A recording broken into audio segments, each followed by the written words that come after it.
Hello guys, good morning. कैसे हैं आप सब? उम्मीद है आप सब बहुत अच्छे होंगे। Welcome to doctor Amit IAS academy. चलिए, जो हमारी सीरीज चल रही थी एमसीक्यू की, उसी को कंटिन्यू करते हैं। उसी कड़ी में आज का सेशन एक बार और जोड़ते हैं और कंटिन्यू करते हैं। ठीक है, चलिए शुरू करते हैं। बायोलॉजी शुरू करते हैं। आज कल जहां से छोड़ा था वहीं से हम शुरू करते हैं, उसी से अगला पार्ट। क्लियर? तो बायोलॉजी में आज सेल भी पढ़ेंगे, इसके अलावा सेल भी है यहां पे। ठीक है, सेल के भी क्वेश्चन होंगे। ठीक है, उसके अलावा ये 3 चैप्टर भी रहेंगे। सेल के अलावा ये 3 चैप्टर भी रहेंगे।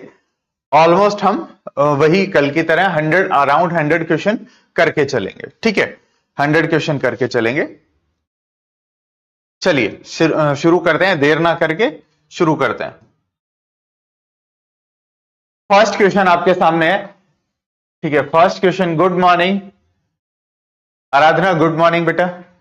फर्स्ट क्वेश्चन आराधना आपके सामने, आंसर दीजिए बेटा। First question, how does the plant cell differ from the animal cell? कि प्लांट सेल एनिमल सेल से कैसे डिफरेंट होती है? प्लांट सेल एनिमल सेल से कैसे डिफरेंट होती है, बताइए बताइए।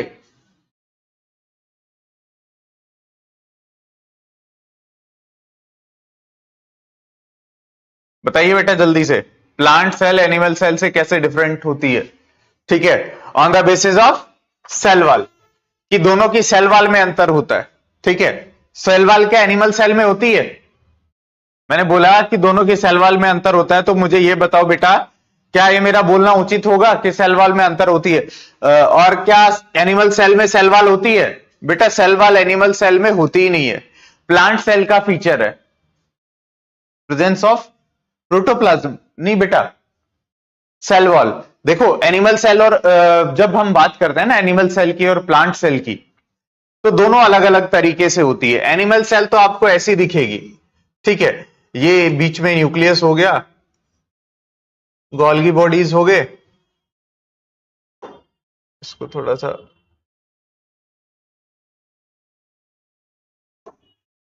ठीक है, यहां पे छोटे छोटे राइबोसोम्स हो गए और ये इससे रिलेटेड ईआर हो गया, कुछ ऐसा सा नजर आएगा आपको। ठीक है, प्लांट सेल आपकी कैसे नजर आती है बेटा? मान लो ये सेल है, ये सेल मेम्ब्रेन है, ये सेल मेम्ब्रेन होगी,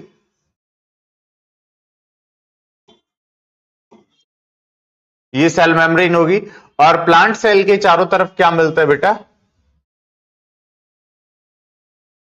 सेल वॉल मिलता है। ये कैरेक्टरिस्टिक फीचर है प्लांट का, कैरेक्टरिस्टिक फीचर है कि इसके चारों तरफ क्या मिलेगा बेटा? Cell wall. सेल मेम्ब्रेन अंदर होगी, जिसको प्लाज्मा मेम्ब्रेन भी बोल देते हैं, प्लाज्मा मेम्ब्रेन भी बोल देते हैं। ठीक है, या इसी को हम क्या बोल देते हैं?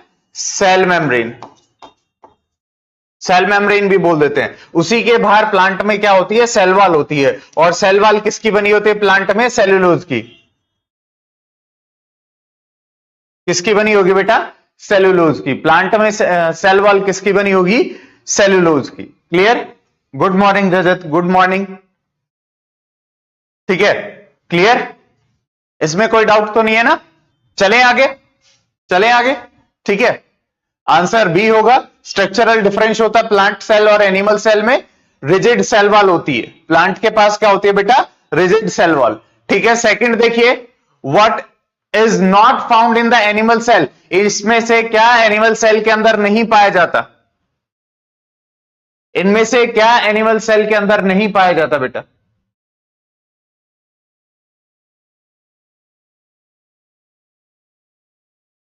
Thirty second.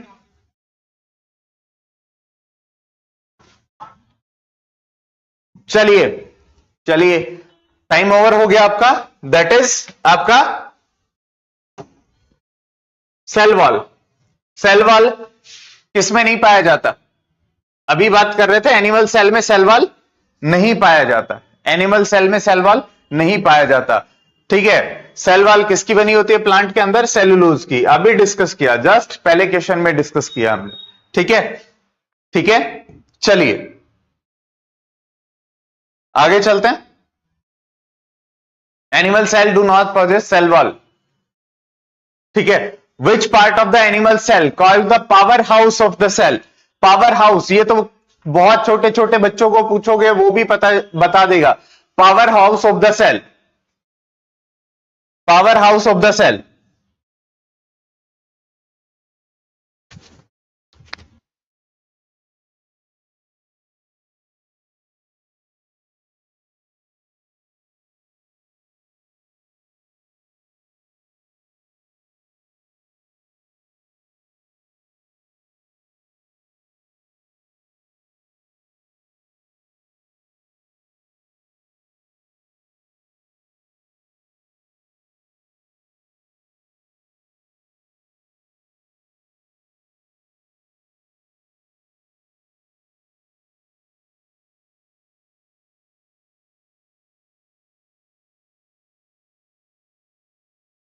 सॉरी भाई, एक बार ये बता दिया powerhouse of the cell. बताइए थर्ड क्वेश्चन का आंसर बताइए बेटा, थर्ड का सी, माइटोकॉन्ड्रिया। वेरी गुड बेटा, वेरी गुड। माइटोकॉन्ड्रिया, माइटोकॉन्ड्रिया क्या करती है बेटा?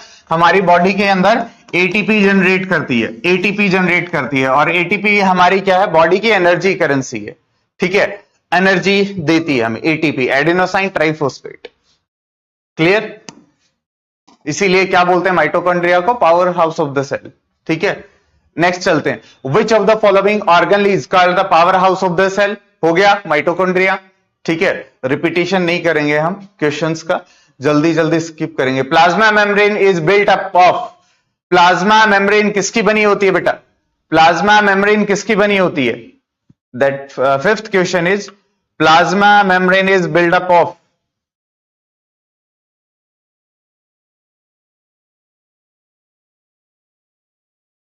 Plasma membrane is build up of, बताइए बताइए बेटा जल्दी से, 30 सेकेंड और हो गए हैं आपके। किस किस से बनी होती है बेटा? प्रोटीन और लिपिड्स दोनों ही होते हैं। ठीक है, लिपोप्रोटीन, लिपोप्रोटीन, प्रोटीन और लिपिड्स दोनों चीजें होती है, that is lipoprotein. D answer होगा, डी आंसर होगा। ठीक है, आगे चलते हैं नेक्स्ट क्वेश्चन पे। ठीक है, ये बताइए सिक्स्थ का क्वेश्चन आपके सामने है। One term that generate the maximum number of ATP atoms in our system, इनमें से कहां पे बेसिकली पूछना चाह रहा है कि कौन से साइकिल में, या सॉरी नाम ही बता दिया मैंने, कहां पे एटीपी जनरेट होता है?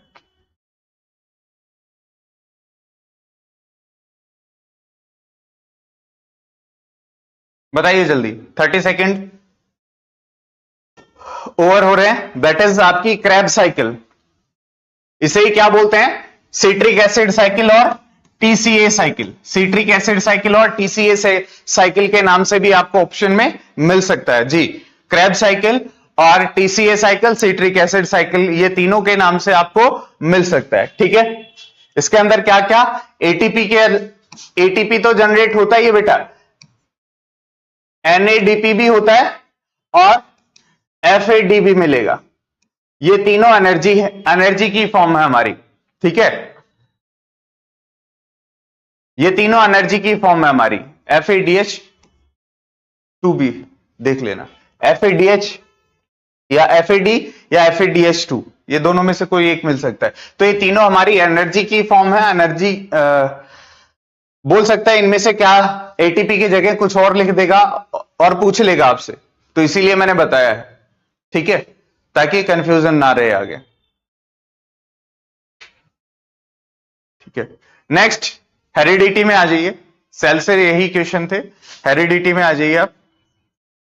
Who is the father of modern genetics?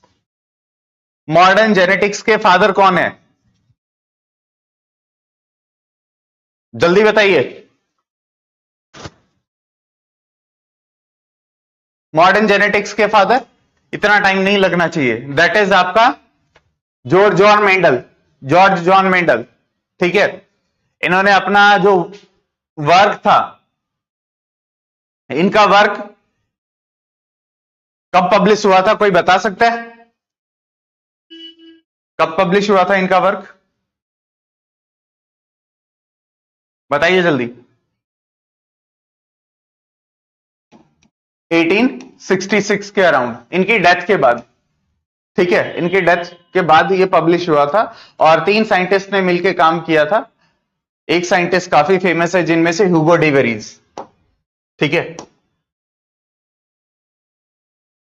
चलिए नेक्स्ट देखिए, the scientist known as the father of genetics. Father of genetics किसे कहा जाता है?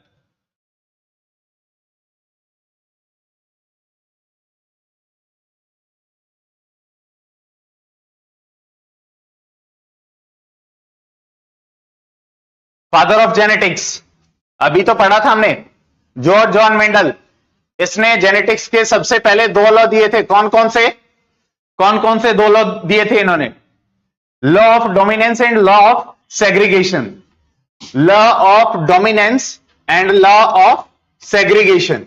Law of dominance and law of segregation पूछ लेगा। लॉ ऑफ डोमिनेंस जेनेटिक्स में किससे रिलेटेड है?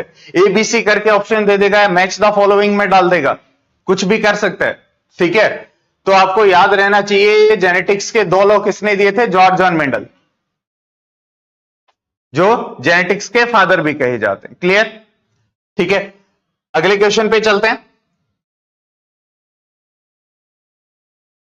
Next, the unit of heredity in our body is called. इसमें से कौन सी हमारी हेरिडिटी यूनिट है? हेरिडिटरी यूनिट है इनमें से कौन सी? हेरिडिटरी क्या होता है बेटा? हेरिडिटी क्या होता है? हेरिडिटी क्या होता है?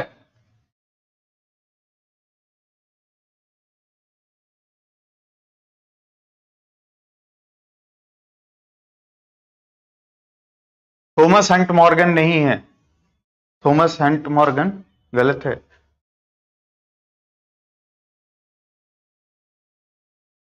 हेरिडिटी की यूनिट क्या होती है बेटा? जीन। क्यों बोला जाता है हेरिडिटी? हेरिडिटी समझिए क्या होता है बेटा, एक जनरेशन से दूसरी जनरेशन में कैरेक्टर्स के ट्रांसफर को हम क्या बोलते हैं? हेरिडिटी, है ना। एक जनरेशन से दूसरी जनरेशन में कैरेक्टर जो ट्रांसफर होते हैं, मतलब जो गुण ट्रांसफर हुए आपके माँ बाप से, आप में जो गुण आए उसको हम क्या बोलते हैं बेटा? हेरिडिटी बोलते हैं। क्लियर, ये चीज समझ के चलना थोड़ा सा।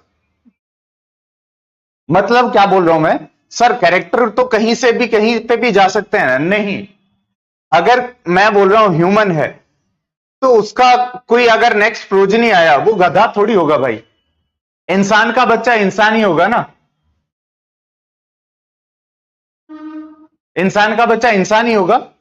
और अगर सेम कैरेक्टर ट्रांसफर हो रहे हैं तो इंसान का बच्चा गधा नहीं होगा। ऑब्वियसली आप समझदार हो। तो जो यहां से एक जनरेशन से दूसरे जनरेशन में जो चीज जा रही है, वो क्या जा रही है? जीन जा रहे हैं हमारे, क्या जा रहे हैं? जीन ट्रांसफर हो रहे हैं। और वही जीन क्या लेके जा रहे हैं? हमारे कैरेक्टर्स लेके जा रहे हैं। कैरेक्टर्स का मतलब क्या होता है? जैसे किसी बच्चे के एक पेरेंट्स की आईज जो है वो ब्राउन है, ठीक है। तो बच्चे की पॉसिबिलिटी क्या हो सकती है? वो आईज ब्राउन हो। आई ब्राउन होने का मतलब क्या हुआ? कि उसमें से उसके फादर मदर के जीन आए। एक बेसिकली छोटा सा, बहुत छोटा एग्जांपल बताता हूं। आप बोलते हो कि जब बच्चा पैदा होता है तो ये इसका फेस उसमें मिलता है, इसकी नोज उसमें मिलती है, अपने फैमिली मेंबर्स से बोलते हो ना। डिजाइनर बेबी ऐसा नहीं होता। डिजाइनर हम डिजायर्ड कैरेक्टर ऐड करते हैं उसमें, डिजाइंड एम्ब्रियो। डिजाइनर तो बिल्कुल अलग हो गया। बेसिकली हम किसकी बात कर रहे हैं? जैसे आप जब बच्चा पैदा हुआ, बच्चा पैदा होते ही क्या होगा कि कलर देखा बच्चे का, कि माँ बाप पे गया है, आंखें देखी, हाँ इस पे गई है। फैमिली मेंबर्स की जो आप बात करते हो, वो फैमिली मेंबर से क्या आते हैं? बच्चे के अंदर जीन आते हैं बेटा, जीन। इसीलिए क्या बोला जाता है?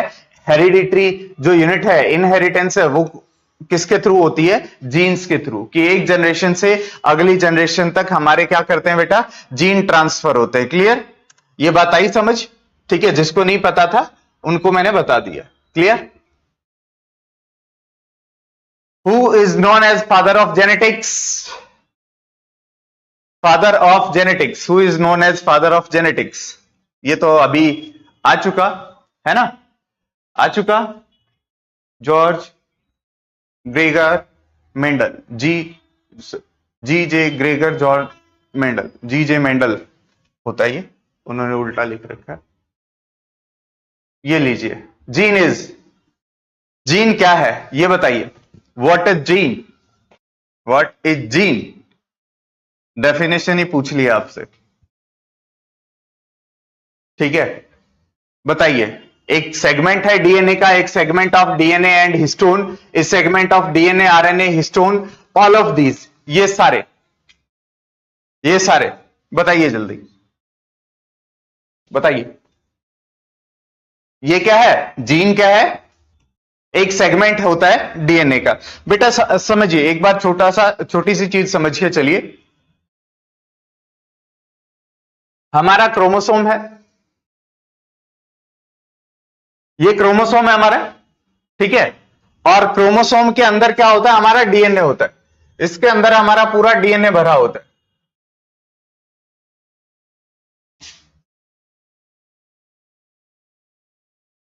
अराउंड हमारे डीएनए की जो लेंथ होती है वो कितनी होती है बेटा? 2.2 मीटर, 2.2 मीटर डीएनए की लेंथ होती है हमारी। क्लियर?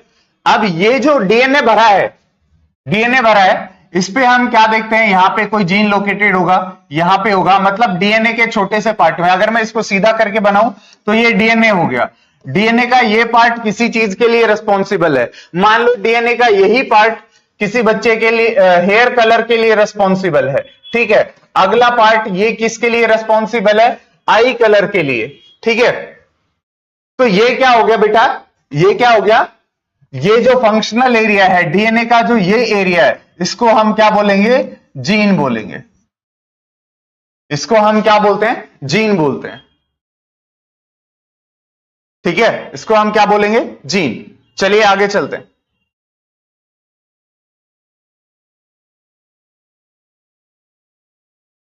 नेक्स्ट, सॉरी, हाँ, नेक्स्ट क्वेश्चन।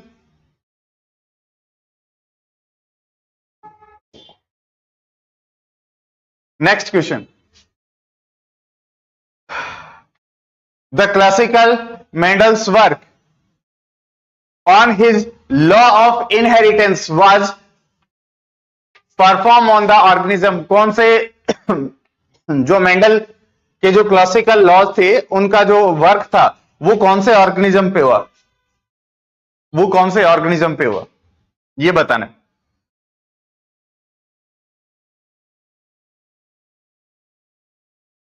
मेंडल ने अपना काम किस, जी जी जी जी, बिल्कुल सही, बिल्कुल सही है। दैट इज आपका garden pea, pisum sativum, pisum sativum, garden pea इसका बॉटनिकल नेम है, पाइसम स्टाइबम, गार्डन पी, ठीक है। नेक्स्ट चलते हैं।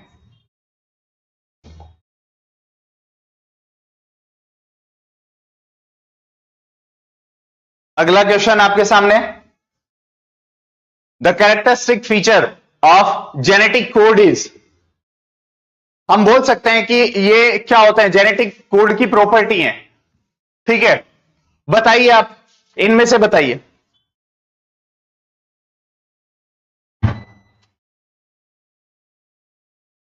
इनमें से बताइए, आप जल्दी से बताइए।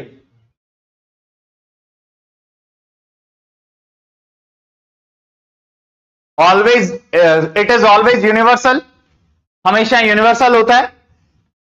It is triplet of nucleotides, nucleotide base corresponding to the 20 amino acids. It is non-overlapping, non-ambiguous, comaless. Fourth क्या है? It has start and stop codon, it has start and stop codon. D सही answer है आपका, ठीक है, सही है। अगर नंबर बता सकते हो आप, total number of triplet codon कितने होते हैं हमारे पास?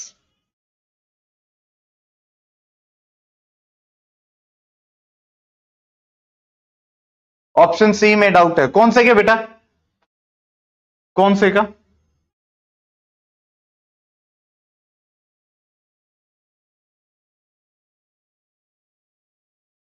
Genetic code overlapping. ओवरलैप कहां से करते हैं?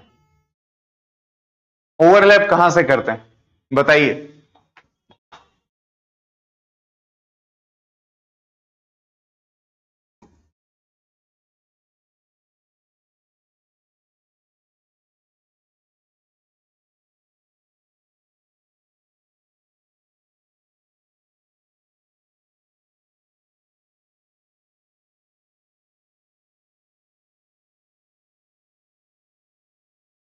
एक चीज बताइए, मैंने बिना सोचे समझे लिख दिया, ठीक है?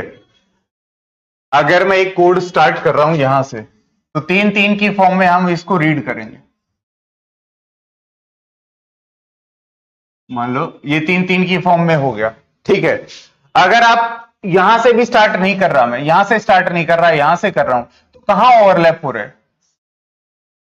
कहां ओवरलैप हो रहे हैं?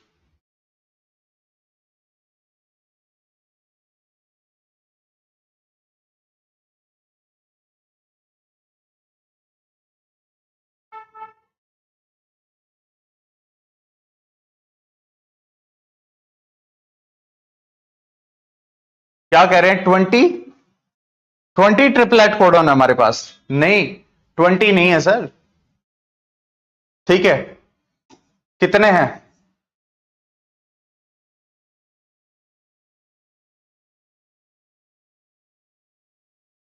4 की पावर 3, 4 की पावर 3 ट्रिपलेट कोडोन है हमारे पास, और 4 नाइट्रोजीनियस बेसिस हैं, ठीक है? 3 कोडोन है हमारे पास और 4 नाइट्रोजीनियस बेसिस है, तो कितना हो गया? 64। 64 आ गए, जिसमें से 3 स्टॉप कोडोन है और एक क्या है? स्टार्ट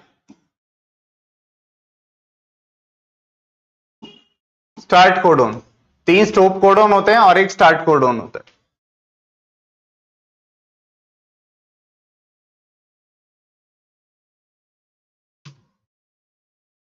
मैम आपके अलावा यहां पे और भी तो बच्चे हैं, इतना डिटेल में मैं नहीं पढ़ा सकता ना, ठीक है? हाँ मेरे को भी पता है सारी चीजें, 3.3 करके कुछ।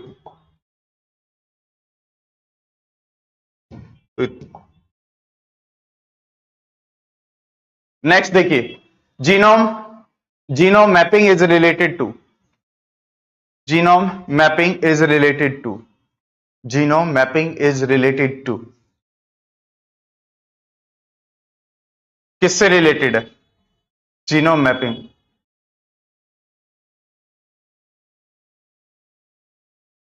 Genome mapping is related to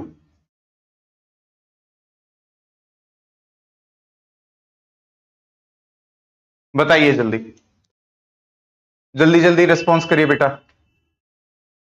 genome mapping is related to, नाम से ही पता चल रहा है, तो ऑप्शन में अगर देखोगे तो ही भी पता चल जाएगा। मैपिंग ऑफ जीन्स, कि कौन सा जीन डीएनए में, कौन सा जीन कहां लोकेटेड है, दैट इज जीनोम मैपिंग, ठीक है? ये डीएनए है आपका, ए बी सी और डी अगर जीन है तो इनकी पोजीशन कहां कहां है, ये ए बी सी डी है, या ये हो सकता है क्या, किससे स्टार्ट हो, बी डी ए सी, ऐसे हो सकता है ये, ठीक है? कुछ भी हो सकता है। तो कि इन बी और ए के बीच में क्या डिस्टेंस है, कितनी डिस्टेंस है, कहां पे लोकेटेड है, ये सारी जब मैपिंग करते हैं that is genome mapping. Clear?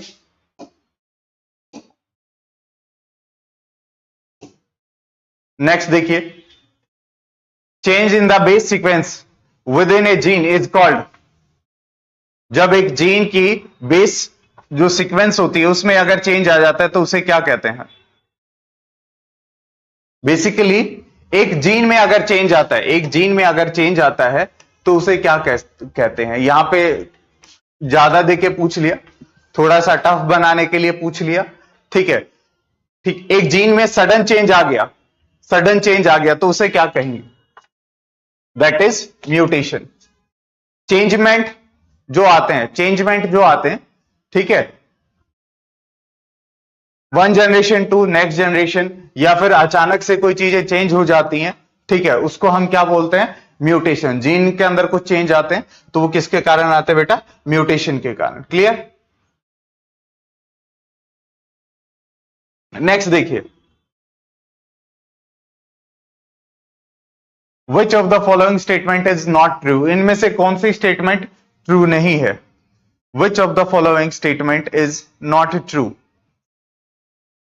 बताइए। Chromosome are composed of DNA and protein, सही है या गलत है? Nucleus of a cell does not play a role in cellular respiration, chromosome contain information for inheritance, functional segment of DNA is called gene, बताइए, इसमें बताइए।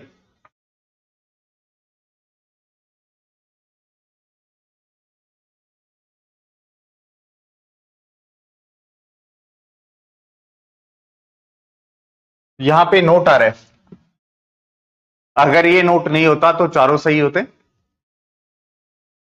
ठीक है, नॉट ट्रू, तो ये क्या है,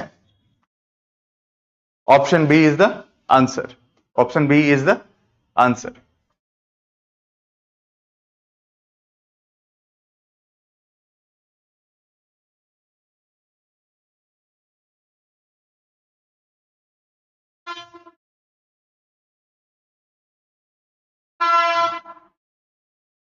अरे कंट्रोल सेंटर होता है भाई, एक चीज बताइए, रिप्रोडक्शन का कंट्रोल सेंटर होता है?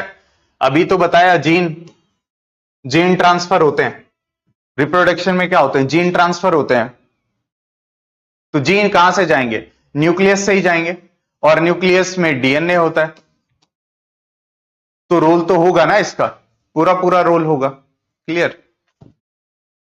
रिप्रोडक्शन में पूरा पूरा रोल होगा।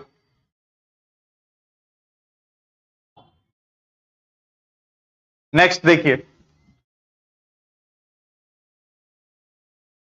Hereditary symptoms are moved in the descendant of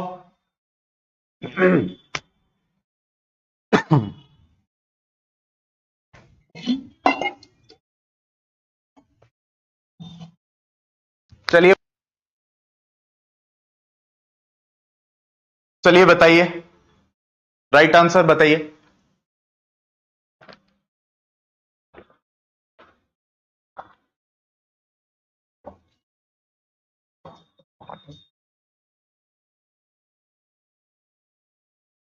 आपके लिए कुछ भी उठा के नहीं लेके आए, आप देख रहे हो एक लेवल है क्वेश्चंस का, हर एक, क्योंकि ये सारे क्या है, पीवाई क्यू, प्रीवियस ईयरली पूछे गए क्वेश्चंस है। 11 11 11 का क्या बता रहे हो बेटा, बी, ठीक है, ठीक है, B, B is the right answer.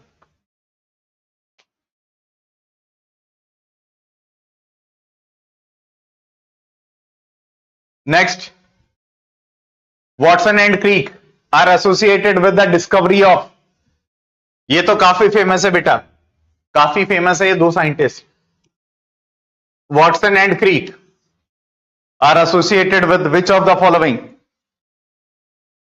Structure of DNA, ठीक है, स्ट्रक्चर ऑफ डीएनए, डीएनए के स्ट्रक्चर के साथ एसोसिएटेड है, ठीक है, डीएनए के स्ट्रक्चर के साथ एसोसिएटेड है।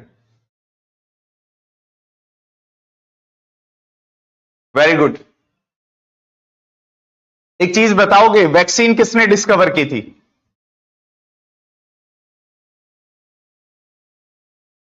फर्स्ट वैक्सीन,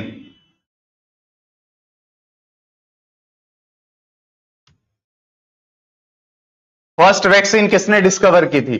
उसके बाद एंटी मलेरियल जो ड्रग्स हैं वो भी बताने हैं आपको, एंटी मलेरियल ड्रग्स किसने डिस्कवर किया था?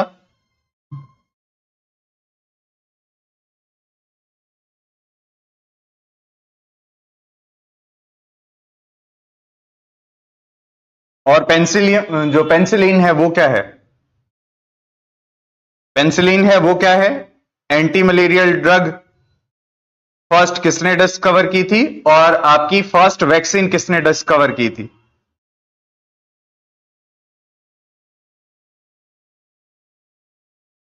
Edward gender.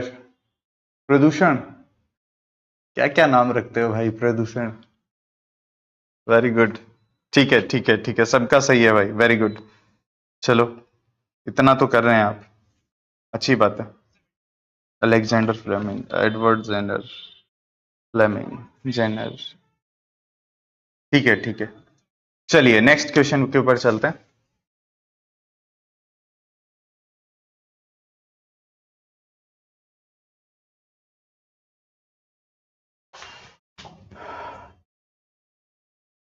नेक्स्ट ये लीजिए, chromosomal theory of inheritance was given by. Chromosomal theory of inheritance किसने दी थी? किसने दी थी क्रोमोसोमल थ्योरी ऑफ इनहेरिटेंस, बताइए।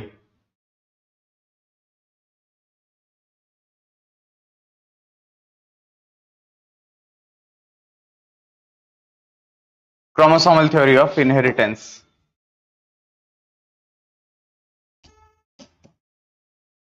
1903 मेंडल के जो लॉ थे, लॉ ऑफ इनहेरिटेंस, उसी पे बेस्ड थी। Very good.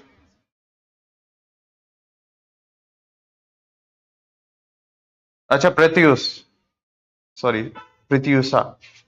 ठीक है, sorry ma'am, sorry.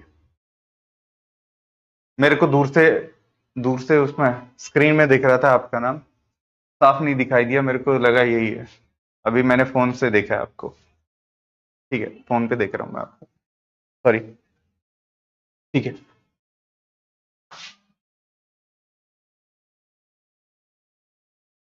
Who has proposed the first time the double helical model of DNA? इनमें से किन लोगों ने double helical stand of DNA दिया था, मॉडल दिया था? 3D structure, basically 3D structure बोला जाता है उसको, 3D स्ट्रक्चर ऑफ डीएनए, जिसने एक्स रे डिफ्रेक्शन या एक्स रे क्रिस्टलोग्राफी का यूज करके अपना 3D जो स्ट्रक्चर था वो दिया था। ठीक है, 3D स्ट्रक्चर दिया था।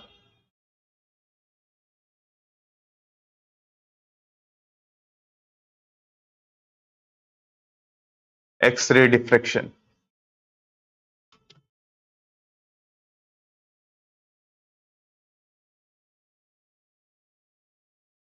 बताइए आप।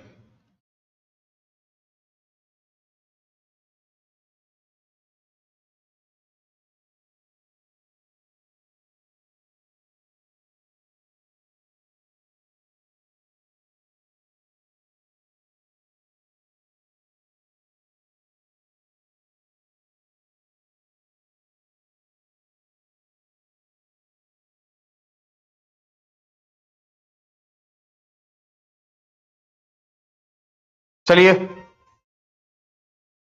वॉटसन एंड क्रिक ए सबका सही है, 14 का ए सबका सही है। ठीक है, सेकंड ऑप्शन बताइए इसका, second option, Fisher and Haldane किससे रिलेटेड है? Fisher and Haldane, Hugo de Vries क्या स्टडी किया था? लेमार्क और डार्विन किससे रिलेटेड हैं? ये तीनों चार ऑप्शन बताइए मुझे, जल्दी से बताइए आप।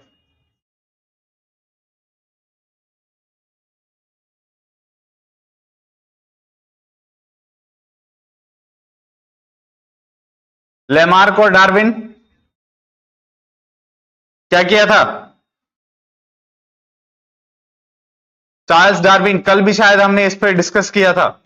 ठीक है, ह्यूगो डी वेरीज किससे रिलेटेड हैं? डच साइंटिस्ट थे, ये बॉटनिस्ट थे।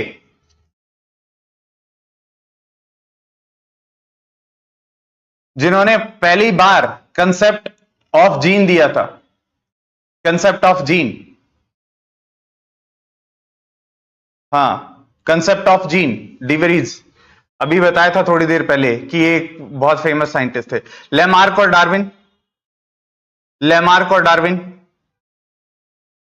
कौन थे लेमार्क और डार्विन?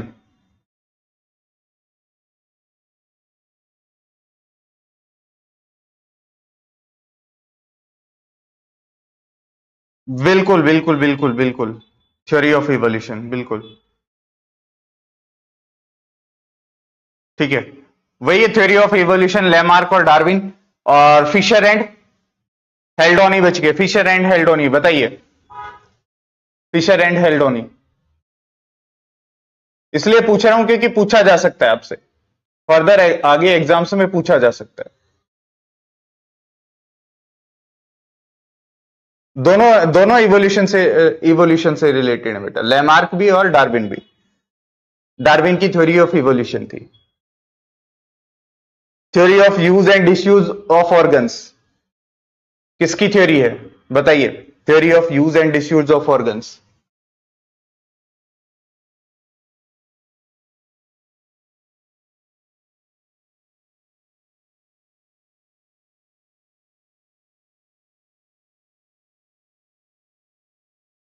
बताइए, जल्दी बोलिए।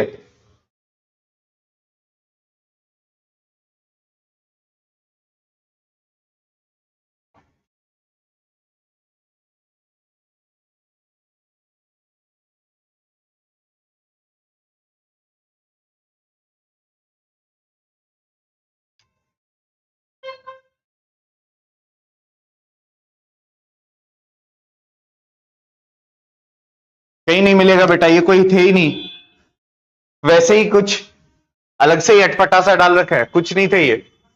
आप गूगल सर्च करने लग रहे हो, है ना।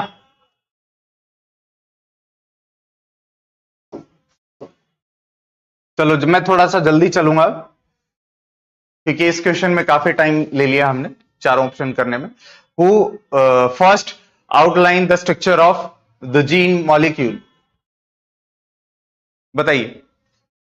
Who first outline the structure of gene molecule, बताइए बेटा।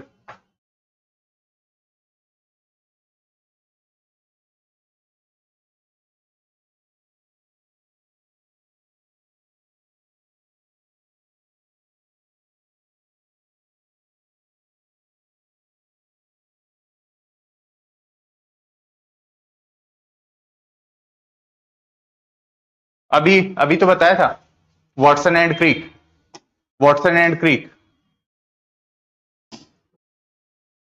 तो एक क्वेश्चन डिफरेंट तरीके से पूछ सकता है एग्जामिनर, किसी भी तरीके से। आपको मेन काम उसका क्या है, आपको कंपटीशन से बाहर करना। Double helical structure of DNA was given by whom, वही है वॉटसन एंड क्रीक। कि वॉटसन एंड क्रीक ने ही क्या दिया था, डबल हेलिकल स्ट्रक्चर दिया था। थोड़ी देर पहले भी हमने बात की है इसी की, एक्सरे डिफ्रेक्शन टेक्निक का यूज किया था। Sugar, the sugar present in the DNA is, कौन सी शुगर प्रेजेंट होती है डीएनए के अंदर, ठीक है।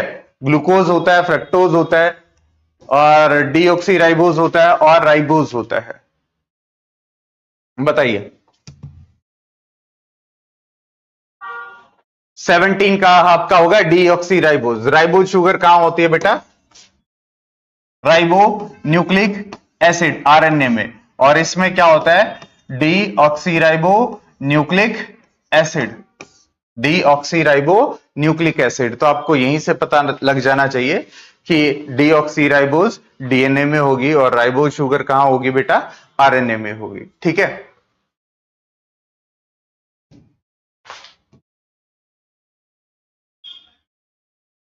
Net is ribozyme are, ribozyme, ribozyme क्या है, एक राइबोजाइम क्या है बताइए।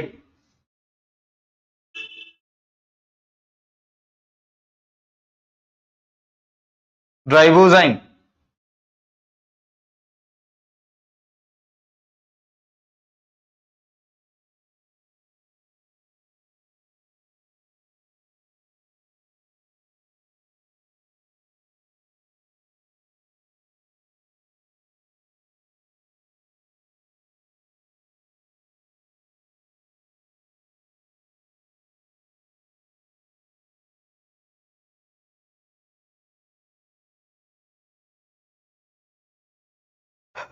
वाह, राइबोजाइम, राइबोजाइम, राइबोजाइम बेटा आरएनए है, कहां प्रोटीन लगा रहे हो, एक एंजाइम है राइबोजाइम, एक एंजाइम है, ठीक है। आरएनए होता है, आरएनए होता है बेटा ये, जो मतलब हम बोल सकते हैं कि स्प्लाइसिंग ऑफ आरएनए करता है, ठीक है, स्प्लाइसिंग ऑफ आरएनए करता है, बिल्कुल। The only non proteinaceous enzyme is ribozyme.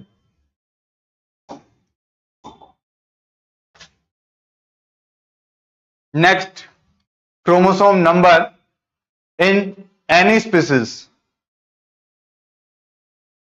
किसी स्पीसीज में क्रोमोसोम नंबर इन ऑप्शंस के आधार पे बताइए। इंक्रीज होते हैं एज के साथ, कम होते हैं, कांस्टेंट रहते हैं, इंक्रीज विद द वेट। ये तो इससे इजी क्वेश्चन नहीं मिलेगा।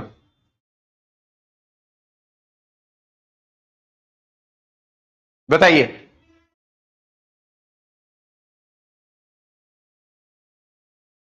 इंक्रीज होंगे, है ना, एज के साथ, है ना, डिक्रीज होंगे, कुछ इंक्रीज डिक्रीज वाले भी मिल जाओ,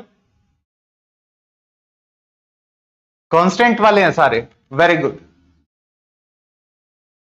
कांस्टेंट, हमेशा कांस्टेंट रहते हैं। हम में कितने बेटा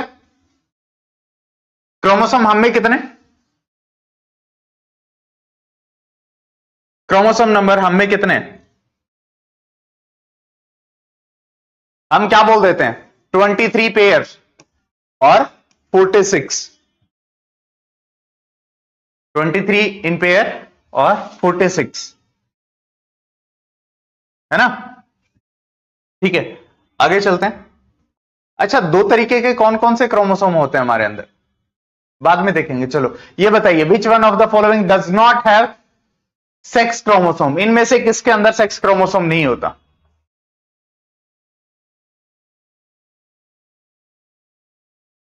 बताइए।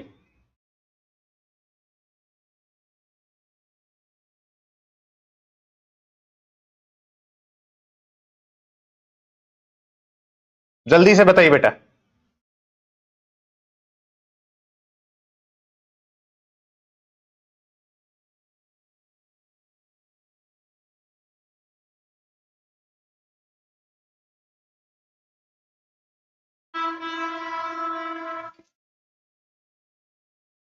लिजर्ड, वेरी गुड, लिजर्ड के अंदर नहीं होता।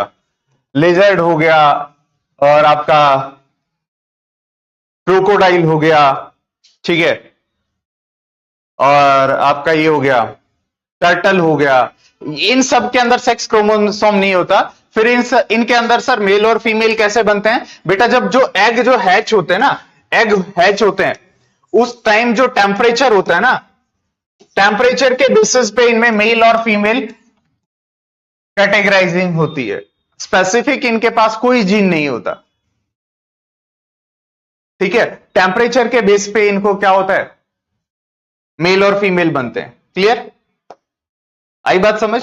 आगे पूछा जा सकता है। अब अगर ये पूछ रहा है, ठीक है, यूपीपीएससी में पूछा था, अगर ये पूछ रहा है तो हो सकता है इससे रिलेटेड कुछ और भी पूछ ले कि टेम्परेचर पे डिपेंडेंट इनमें से कौन सा है, मेल और फीमेल का नेचर है, ठीक है।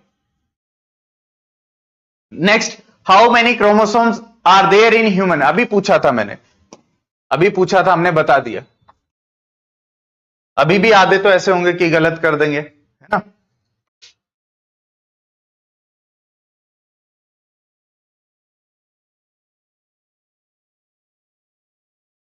हो गया, चलें आगे।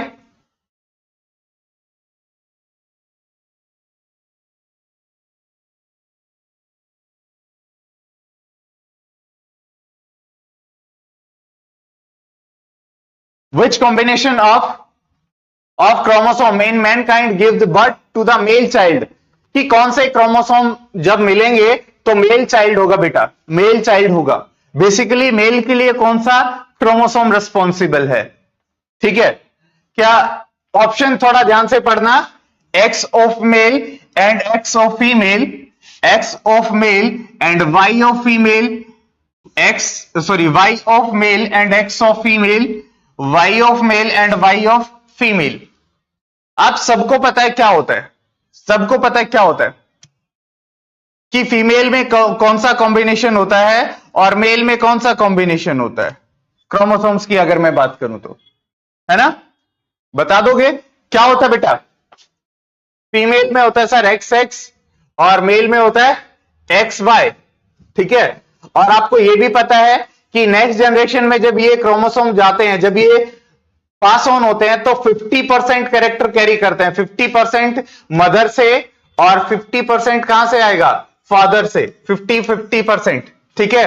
तो 50% अगर हम करके देखते हैं तो यहां से ये आया, एक X आ गया इधर से और इधर से क्या आ गया? एक X। तो XX वाला क्या होगा? फीमेल होगा, क्योंकि ऊपर मदर है, ठीक है। अगर इधर से ये X आता है और इधर ये Y आता है तो क्या हो सकता है? X और Y, ये मेल होगा, ठीक है। अगर ये X इस Y के साथ मिलता है, that is XY once again male, और ये X अगर इस X के साथ मिलता है तो XX दोबारा से क्या होगा? फीमेल। मतलब एक जब बच्चा पैदा होता है तो 50% चांसेस होते हैं कि वो मेल हो और 50% चांसेस होते हैं कि वो क्या हो? फीमेल हो, ठीक है। 50% चांसेस होते हैं मेल हो और 50% चांसेस होते हैं कि वो फीमेल हो। क्लियर? आई बात समझ? जी, ठीक है, चलते हैं आगे। Next, the number of chromosome pair found in the cell of human body is. क्या पूछ रहा है? देखिए पीछे हमने डिस्कस किया था pairs of chromosome. Pairs, number नहीं पूछ रहा, पेयर पूछ रहा है। तो पेयर हमारे में कितना है? क्या 21 है, 22 है, 23 है, 24 है? कितना है? अभी बताया था हमने, that is 23 number of chromo, 23 pair, 23 pair. Clear? आगे चलते हैं। द मोस्ट अबेंडेंट एलिमेंट, अगली आगे आपकी अगली यूनिट आ गई है ह्यूमन एनाटॉमी, ठीक है। स्केलेटन सिस्टम में से कर रहे हैं हम। तो सबसे पहला क्वेश्चन क्या है? The most abundant element found in the human body is. सबसे ज्यादा मात्रा में कौन सा एलिमेंट ह्यूमन बॉडी के अंदर पाया जाता है बेटा? एक बीच में रह गया शायद, आई थिंक 7 आ गया, 6 रह गया, फर्टिलाइजर रह गया, कोई बात नहीं। बताइए सबसे ज्यादा हमारी बॉडी में क्या होगा बेटा? कार्बोहाइड्रेट के साथ भी ऑक्सीजन होता है, वाटर के साथ भी ऑक्सीजन होता है। हमारे बॉडी का ज्यादातर पार्ट तो क्या है? 1 का C, हाँ, हमारी बॉडी का ज्यादातर पार्ट क्या है? वाटर है, ठीक है। कार्बोहाइड्रेट्स हैं तो वो भी, उसके साथ भी ऑक्सीजन तो होता ही है। क्लियर? इसीलिए सबसे ज्यादा ऑक्सीजन होता है। आगे देखिए, the maximum amount of elements found in the human body. इनमें से कौन सा एलिमेंट सबसे ज्यादा मिलता है ह्यूमन बॉडी के अंदर? आप बताएंगे बेटा, आप बताइए। मैक्सिमम अमाउंट पूछा है ना, या मिनिमम? मैक्सिमम अमाउंट बताइए, जल्दी जल्दी बताइए, 30 सेकेंड्स है आपके साथ। रजत बताइए जल्दी।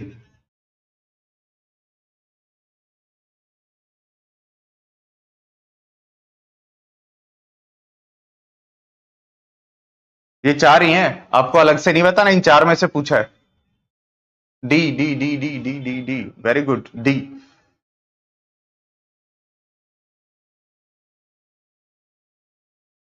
लगभग अगर मैं बात करूं, लगभग कैल्शियम कितना होता है हमारी बॉडी के वेट का? 2%।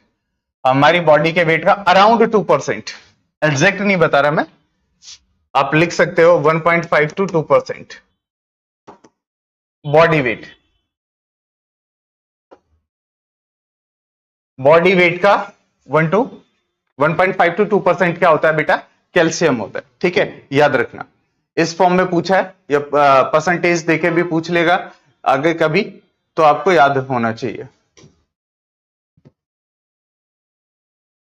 Next, weight of our body is mostly made up of, कि हमारी बॉडी का जो वेट है वो ज्यादातर किस चीज से बना हुआ है? कैल्शियम, डी है आंसर। जो चार ऑप्शन दिए थे उसी में से चुनना था हमें, उन सब में से सबसे ज्यादा कैल्शियम होता है। आयरन उससे आयरन कम होता है, सोडियम भी कम होता है, फोस्फोरस भी कम होता है अगर बात करें तो।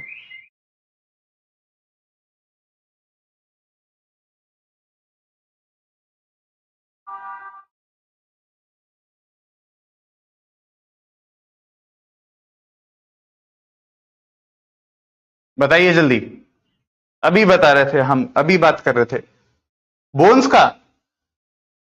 रजत, बोन्स का बोल रहे हो? Bones, weight of our body is mostly made up of, क्या बात है भाई,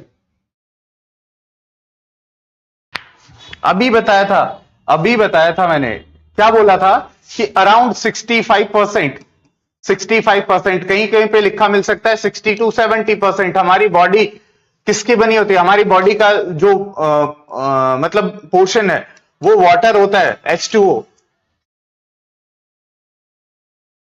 ज्यादातर चीजें हमारी बॉडी में क्या है?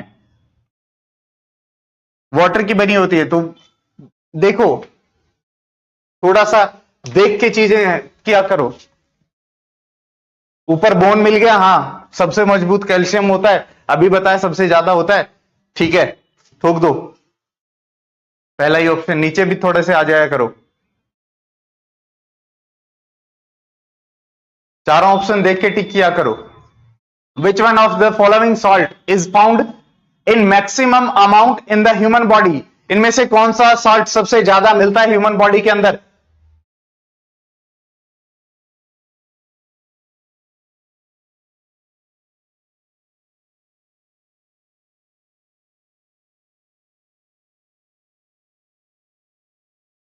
चलिए बताइए, जल्दी बताइए। अभी तो डिस्कस किया हमने, कैल्शियम, कैल्शियम। अभी इससे पहले वाले में ही मैंने बोला बोन्स, ठीक है, सॉल्ट की बात कर रहा है, बोन्स में यही तो होगा कैल्शियम फोस्फेट। अराउंड 70%, 70% बोन्स का पार्ट होता है। मतलब बोन्स का जो अगर हम ड्राई वेट लेंगे तो बोन्स में 70% क्या होगा? कैल्शियम फोस्फेट होगा।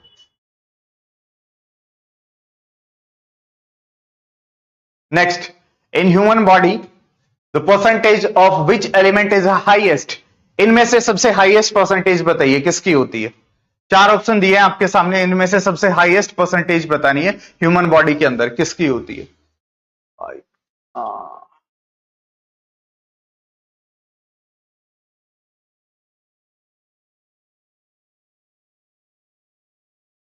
ब्लड में NaCl होता है, लेकिन अगर हम वेट की बात करें, ठीक है, तो वेट बोन्स का ज्यादा होता है, और बोन्स के ड्राई वेट को कंसीडर करेंगे तो यही होगा, ठीक है। Carbon carbon carbon carbon carbon carbon carbon. एक चीज दिखाऊं आपको, बड़ी मजेदार चीज है ना, बड़ी मजेदार चीज होगी। आप देखोगे, देखना चाहोगे? हाँ या ना में जल्दी जल्दी बोलो, जल्दी बोलो, एक मजेदार चीज दिखाने वाला हूं मैं आपको। मैजिक शो दिखाऊं आपको? आपका यहां पे इस क्वेश्चन का आंसर कार्बन बोल रहे हैं, ठीक है, कार्बन बोला जा रहा है ना।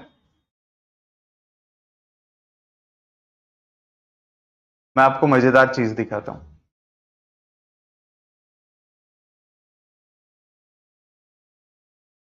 आजा भाई वापस। इस क्वेश्चन का आंसर बताइए, इस क्वेश्चन का आंसर बताइए।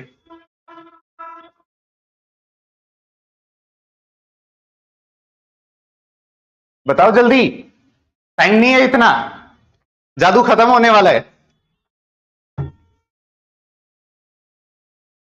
रजत बताइए। गुड मॉर्निंग विशाल। गुड मॉर्निंग भाई, बताइए, जल्दी बताइए इसका आंसर। अरे इतनी जल्दी बदल गए। यहां अभी आप कह रहे हो ऑक्सीजन है,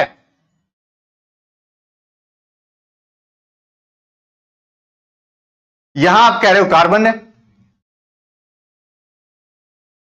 कुछ गलत है क्या? दोनों क्वेश्चन में कुछ गलत है क्या?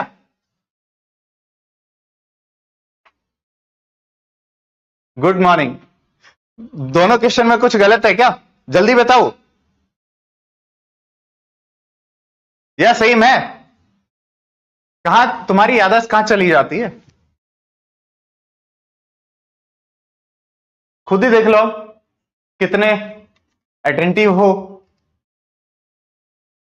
अच्छा, एक काम करो, मतलब क्वेश्चन अगर अलग अलग आता है ना, दो एग्जाम में एक ही क्वेश्चन पूछ लिया तो दोनों के अलग अलग ऑप्शन टिक करके आना।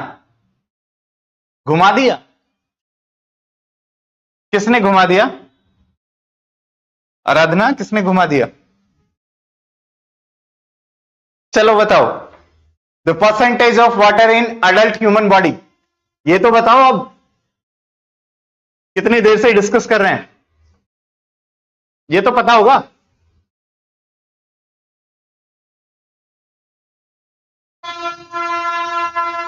जल्दी बताओ बेटा, जल्दी बोलो जल्दी।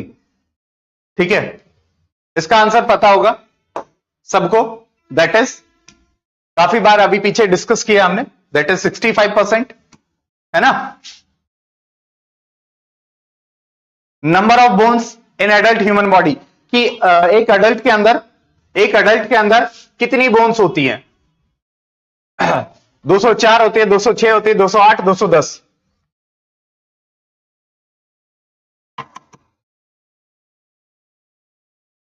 204, 206, 208, 210?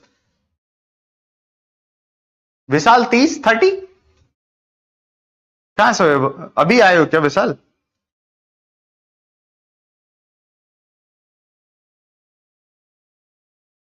चलो आगे चलो, जल्दी जल्दी चलो। 206, वेरी गुड, 206, 206, 206। ये तो बच्चों को भी पता होने वाले आंसर है भाई। How many bones are there in the human skeleton? दोबारा घुमा के पूछ लिया, ह्यूमन बॉडी पूछा था, अब यहां पे क्या लगा दिया? स्केलेटन। ठीक है, ह्यूमन स्केलेटन।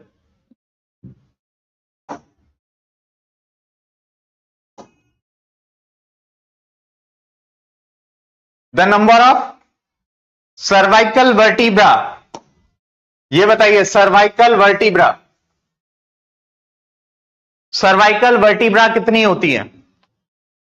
Cervical vertebra.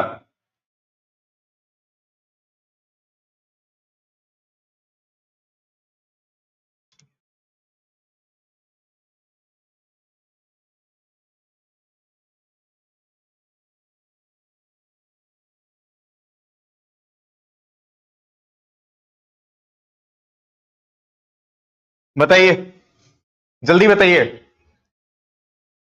एक फॉर्मूला दे रहा हूं, याद रख लेना उसको, जिसको याद नहीं है। C7, C7, T12, मतलब सर्वाइकल 7 हो गई, ठीक है, थोरेक्सिक 12 हो गई, L5, लंबर यानी कि जो पेट का एरिया है उसकी कितनी होगी? 5 हो गई, ठीक है। और इसके अलावा एस, एस किसके लिए है? जो सेक्रल है, सेक्रल के अंदर 5 फ्यूज बोन्स होती हैं, 5 बोन जुड़ के एक बोन बनाती है, और आपकी लास्ट बच गई, दैट इज कोक्सल, ठीक है, कोक्सल बोन, कोक्सल, उसमें 4 होती हैं कोक्सल। और टोटल कितनी होती हैं? 33। टोटल वर्टिब्रा में कितनी होती हैं? 33।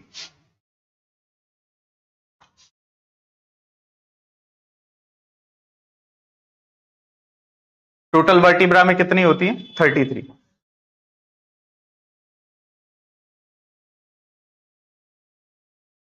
ठीक है, 33 हो गई, काउंट करना, ये 33 हो गई क्या?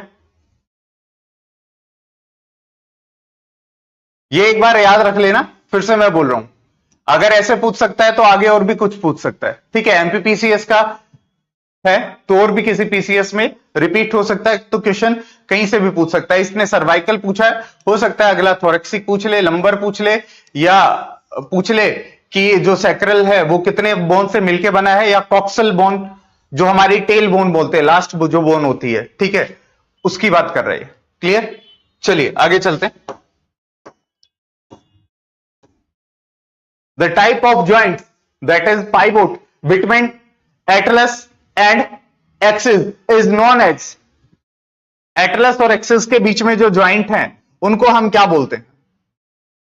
आई थिंक मुझे ऐसा करना चाहिए ना, मुझे इमेज लगानी चाहिए इन पे ज्वाइंट्स की, या फिर एक्सप्लेनेशन के साथ मुझे ज्वाइंट्स के टाइप ऑफ ज्वाइंट्स के वो लगाने चाहिए। कल नेक्स्ट स्लाइड में करूंगा, कल से करूंगा मैं आपके लिए। अगर कुछ समझाना है मुझे तो मैं वो लेके आऊंगा इसमें। ठीक है, ऐड करेंगे इसमें। ठीक है, ये बताइए आप 10th क्वेश्चन बताइए आप।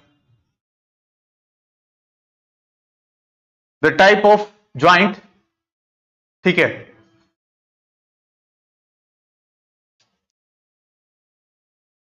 अभी पूछा बेटा, एक तो एटलस हो गया और एक एक्सिस हो गया। एटलस कौन सा है? जो हमारा C1 है, that is C1 cervical first, and C2 हमारा क्या है? एक्सिस है। C1 एंड C2 के बीच में जो ज्वाइंट होता है उसकी बात कर रहा है। एटलस जो हमारी फर्स्ट बोन होती है ना, हमारी रीढ़ की हड्डी की, हमारी बैकबोन की जो फर्स्ट बोन होती है, दैट इज एटलस।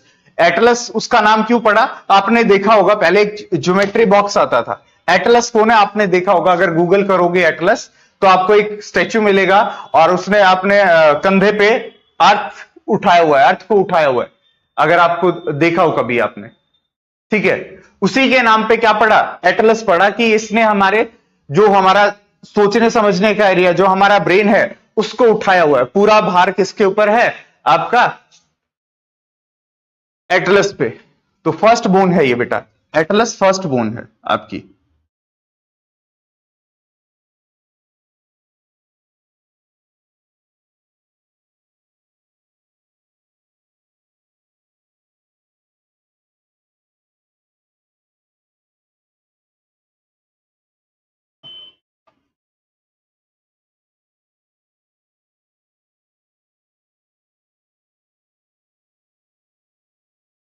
विशाल, अच्छा सेज वाले विशाल हो क्या आप?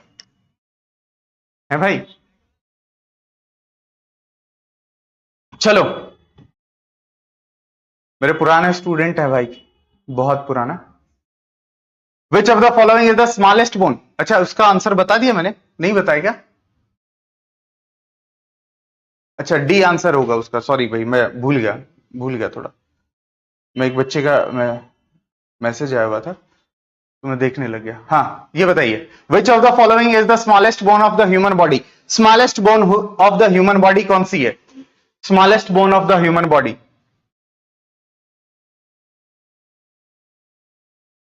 Thank you ma'am. Smallest bone of the human body बताइए। हमारे मिडल ईयर की बोन है, इतना भी बता दिया मैंने, मिडल ईयर की बोन है। अगर ये पूछता है कि कहां होती है ये स्मॉलेस्ट बोन, तो मिडल ईयर में होती है हमारी। ठीक है, आपको सिर्फ ये बताना है कौन सी है, आपको सिर्फ ये बताना है कि कौन सी है, ये बोन कौन सी है। ठीक है,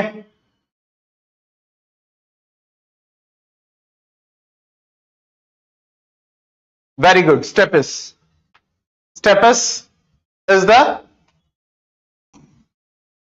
स्मॉलेस्ट बोन। ठीक है, stapes is the smallest bone. किसके साथ जुड़ी होती है? मिलस, ठीक है, हैमर लाइक होती है, इंसस एंड स्टेपस, ये तीन बोन होती है, एक साथ जुड़ी होती हैं, एक साथ जुड़ी होती हैं तीनों बोन। कान के अंदर होती है, जो हमारा ईयर ड्रम होता है ना, उससे लगती हुई बोन है, उसके साथ लगती हुई बोन है ये। The joint between the neck and the head अभी बोला था, अभी क्वेश्चन में ही आया था, अभी क्वेश्चन में ही था, क्वेश्चन का एक पार्ट ही था ये।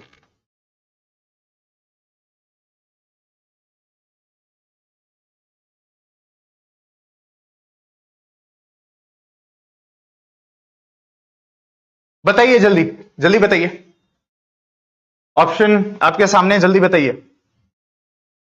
जी बिल्कुल बिल्कुल बिल्कुल।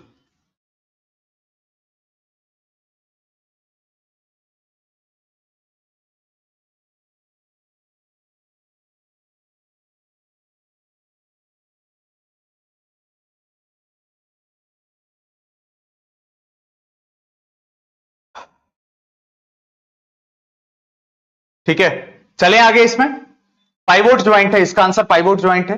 थोड़ा सा फास्ट चलेंगे भाई, काफी देर हो गई हमें स्लो चलते हुए, थोड़ा सा फास्ट चलते हैं। ठीक है, the smallest bone in our body, ये आ गया सेम क्वेश्चन। अभी मैं बोल रहा था कि आगे ऐसा भी पूछ सकता है, तो पूछ ही लिया, देख लो। बताओ जल्दी, आंसर बताओ। ऐसे क्वेश्चन का तो आंसर देखते ही आना चाहिए।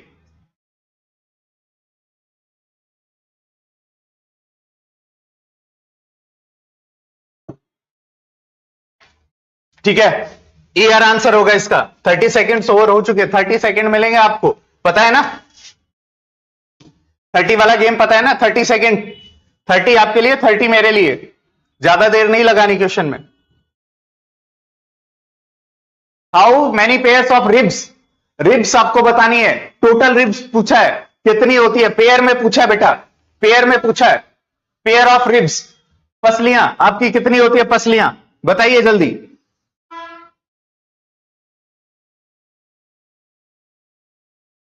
टाइम ओवर होने वाला है।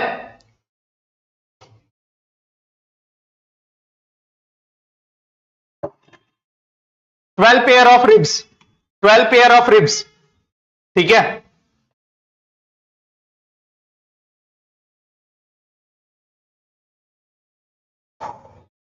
The bones are held together by elastic tissue, उसे क्या कहते हैं? जो बॉन्ड टू बॉन्ड जोड़ता है।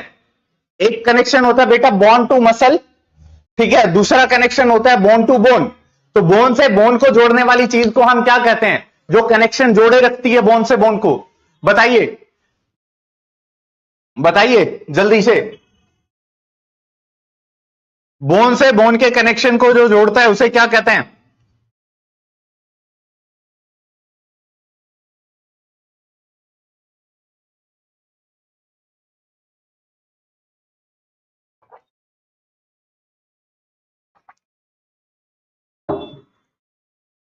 Time over, that is ligament. जो बोन से बोन अगर जुड़ती है तो लिगामेंट होता है, और बोन से अगर मसल जुड़ती है that is tendon, that is tendon, ठीक है। Bone to bone ligament, bone to muscle tendon, clear? ये याद रखना, ये याद रखना, एक जैसे हैं दोनों। देखो इसमें भी ये कुछ अगर बी बनाते हैं हम, ऐसे बी बनाते हैं तो ये आ रहा है, दूसरा बी बनेगा तो भी यही आ रहा है एल की तरह, तो एल बनेगा, ठीक है। और याद रखना अगर बी के साथ कुछ दूसरा स्ट्रक्चर आ रहा है ऐसा, तो ये एल ना बन के ऐसा बनेगा। याद रख लेना, याद रख लेने के कुछ भी किसी भी तरीके से याद रख सकते हो आप भाई, मेरे को तो इसी तरीके से याद होता है, ठीक है। लिगामेंट एंड टेंडन याद हो जाएगा, दैट इज। आगे चलते हैं। Osteoclast are associated with which of the following, इनमें से कौन सा ऑस्टियोक्लास्ट के साथ क्या है, एसोसिएटेड है? ओस्टियोक्लास्ट,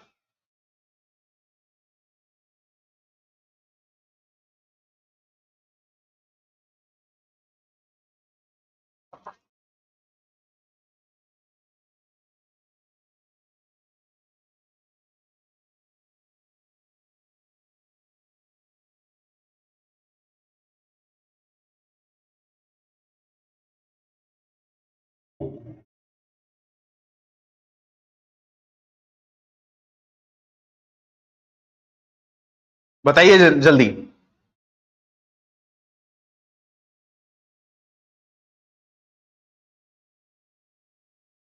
बोन फ्रैक्चर के साथ क्या है, ओस्टियोक्लास्ट है, बोन फ्रैक्चर के साथ एसोसिएटेड है। अगर यहां पे ओस्टियोक्लास्ट की जगह ओस्टियोब्लास्ट होता ना बेटा, सी की जगह बी होता, तो ये बॉन फॉर्मिंग सेल होती, जो बॉन बनाती है हमारी बॉडी में। अगर ये ओस्टियोक्लास्ट है तो फ्रैक्चर जहां पे होता है ना, हमारे फ्रैक्चर को जोड़ने के लिए काम करता है, ये फ्रैक्चर को जोड़ने के लिए। जब हमारे, ये मान लो एक बोन है और ये यहां से टूट गई है, ठीक है, टूट गई है, तो ये क्या करेगा, हमारे ब्लड में क्या रिलीज करवाएगा, कैल्शियम और फोस्फेट रिलीज करवाएगा, ताकि वो इस बोन को दोबारा से जोड़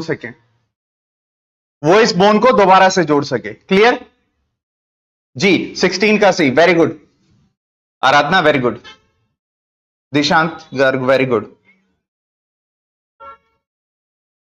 आगे चलते हैं, नेक्स्ट क्वेश्चन पे चलते हैं।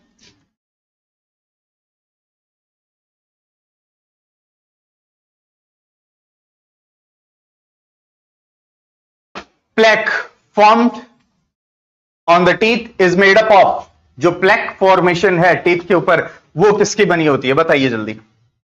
प्लेक फॉर्मेशन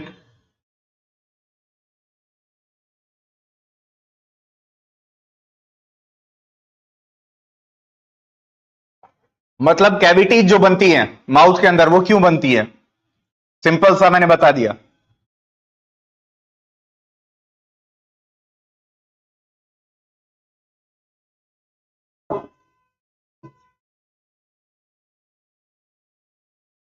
ठीक है, माउथ में हमारे कुछ एसिड होता है, कुछ बैक्टीरिया होते हैं, हमारा सलाइवा होता है, और जो हमारा फूड का जो फूड पार्टिकल होते हैं वो होता है। ये सारे रेस्पॉन्सिबल होते हैं, किसके लिए, डेंटल डिकेइंग, मतलब जो कैविटी है, टूथ कैविटी है, उसके लिए, ठीक है, उसको गलाने के लिए, जो हम लोकल लैंग्वेज में बोल देते हैं कि भाई आपका दांत में कीड़ा लग गया, वो कीड़ा नहीं लगता, ठीक है, रात को ब्रश करके नहीं सोते तो हो जाता है वो, ठीक है। 13 का नाम आ रहा है। नेक्स्ट क्वेश्चन देखते हैं।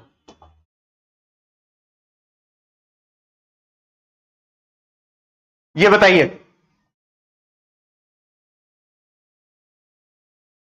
Arthroplasty in surgery, arthroplasty in surgery, बताइए। आर्थ्रोप्लास्टी तो कभी सुना होगा, आर्थ्रोप्लास्टी।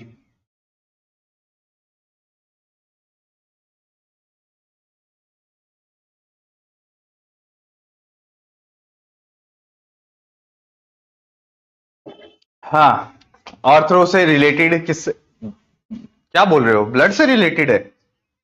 अरे आर्थ्रो जॉइंट्स, कौन सा है इसमें, joint, hip joint replacement, hip हो गया आपका, या फिर आपका घुटना, जिसमें आपका हिप का, नी का जॉइंट जो रिप्लेसमेंट होता है, दैट इज आर्थ्रोप्लास्टी। कहां सोए हुए हो? आर्थ्रो का मतलब बोन से। No pain is felt while cutting the nails, because nail जब काटते हैं तो हमें दर्द नहीं होता। बताओ क्यों, बताओ क्यों? नेल्स जब काटते हैं तो हमें दर्द क्यों नहीं होता? जल्दी आंसर दीजिए।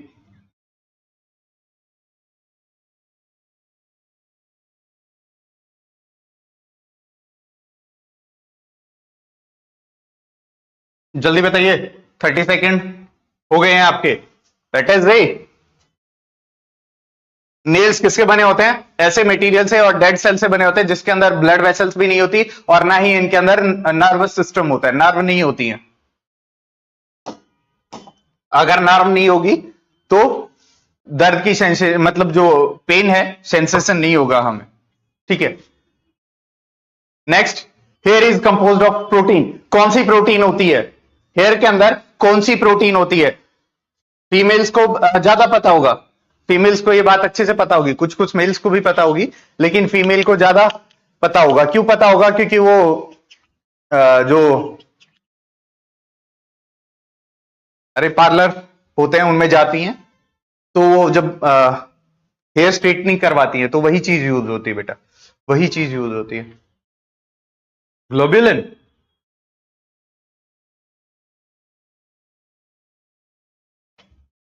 हाँ, हमारे नेल्स और हेयर्स के अंदर जो प्रोटीन प्रेजेंट होती है that is keratin protein, keratin protein. ठीक है, कैसिन प्रोटीन कहां प्रेजेंट होती है? कैसिन, कैसिन, कैसिन प्रोटीन कहां प्रेजेंट होती है? जल्दी बताइए। That is milk, milk protein है। ग्लोब्यूलिन, ग्लोब्यूलिन प्रोटीन है? ग्लोब्यूलिन प्रोटीन है क्या? जल्दी बताइए, ग्लोब्यूलिन प्रोटीन है क्या? अरे हाँ या ना, यस और नो में ही तो बोल रहे हैं, इतना क्या। ग्लोब्यूलिन प्रोटीन है क्या?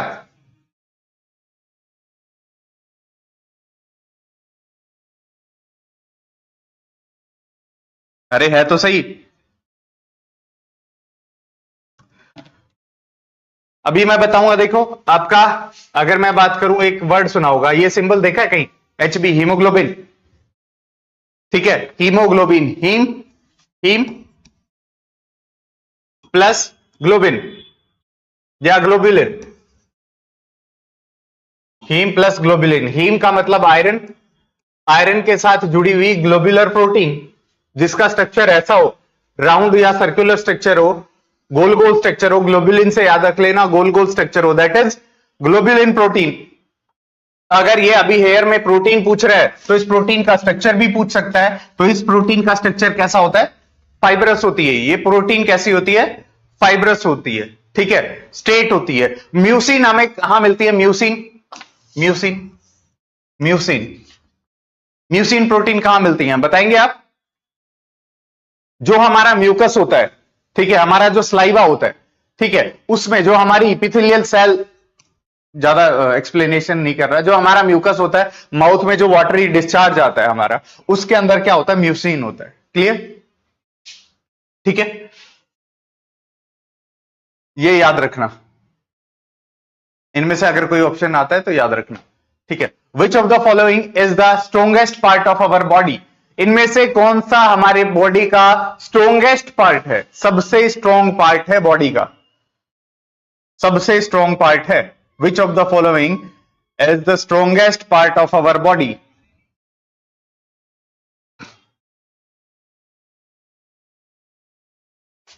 जल्दी बताइए, 30 सेकेंड हो गए हैं आपके। इनेमल, इनेमल, आप बोलोगे बोन, है ना? बोन वाले कौन कौन है एक बार दिखाना, बोन वाले कोई है? बोन वाला कौन सी बोन हमारी सबसे स्ट्रॉन्गेस्ट बोन है? बोन नहीं पूछा बेटा, यहां पे स्ट्रॉन्गेस्ट, स्ट्रॉन्गेस्ट पार्ट पूछा है, पार्ट। और हमारा बॉडी का सबसे हार्डेस्ट जो सब्सटेंस है वो क्या बेटा? इनेमल, जो हमारे टिथ के ऊपर मिलता है, टिथ के ऊपर जो मिलता है, हमारे दांत की जो कवरिंग बनी होती है, दांत के जो ऊपर का क्राउन होता है बेटा, ऊपर के हिस्से को दांत के क्राउन बोलते हैं।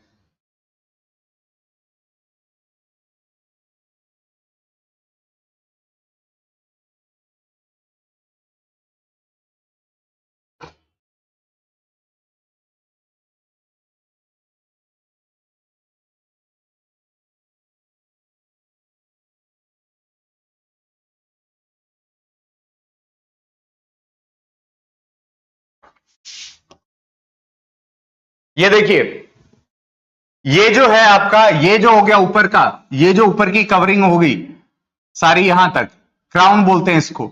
ये नेक होती है, ठीक है, ये नीचे की तरफ नेक होती है, और ये क्या होगी? रूट हो गई, रूट हो गई। रूट में नर्व, नर्व होती हैं, और जहां नेक होती है उसके चारों तरफ गम्स होते हैं, मसूड़े होते हैं, और ऊपर का जो कवर है दैट इज क्राउन। क्राउन के ऊपर ज्यादा इनेमल होती है, और वो क्या होती है? हार्डेस्ट होती है, वो सबसे हार्डेस्ट होती है, hardest substance of our body, सबसे हार्ड होता है अपनी बॉडी में। ठीक है, चलिए which one of the following proteins is present in human hair and nails? अभी बताया था मैंने, अभी बताया था, जस्ट हम करके गए हैं, 2 क्वेश्चन पहले या 1 क्वेश्चन पहले हमने किया है। जल्दी बताइए, जल्दी बताइए।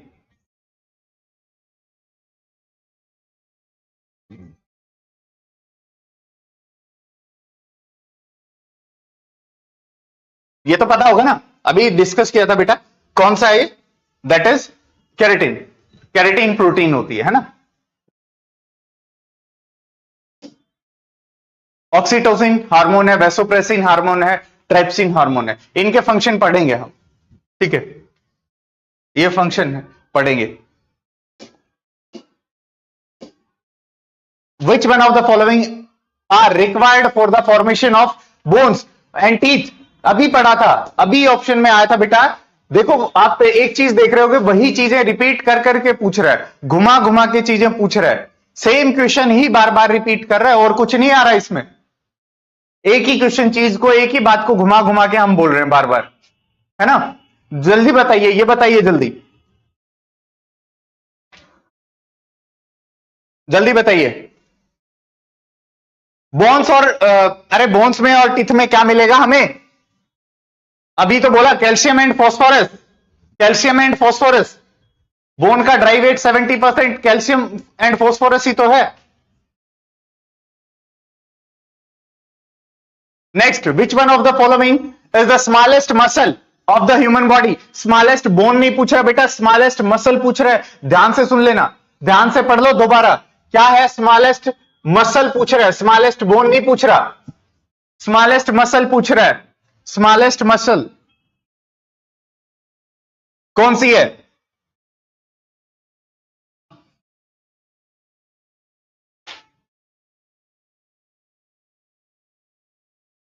जल्दी बताइए, 30 सेकंड का टाइम है, 20 सेकंड बचे हैं आपके आपके पास।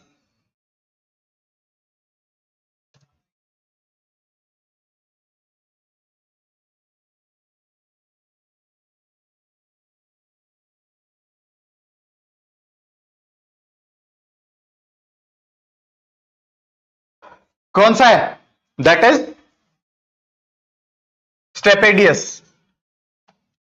Stapedius is the smallest muscle, smallest muscle. सबसे बड़ी मसल कौन सी है? सबसे बड़ी, सबसे बड़ी, सबसे बड़ी मसल बताइए।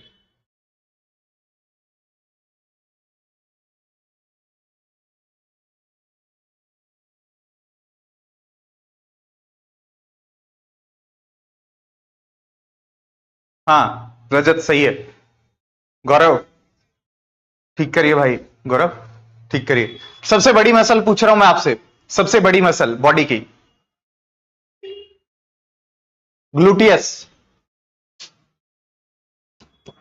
ग्लूटियस मैक्सिस, ग्लूटियस मैक्सिस, जो हमारे जांग की जो हड्डी है, जांग के पीछे की तरफ होती है, सबसे जो सबसे स्ट्रॉन्गेस्ट और सबसे बड़ी बोन है, उसी के साथ सबसे एसोसिएटेड हमारी सबसे बड़ी मसल भी उसी की है, ठीक है। ग्लूटियस उसी की मसल है जो हमारे पीछे की तरफ, यहां जो पैर है हमारा, उसके पीछे की तरफ होती है बेटा, हमारे पैर के पीछे की तरफ होती है, याद रखना ये, ठीक है। क्लियर? आगे चलते हैं, नेक्स्ट क्वेश्चन पे चलते हैं।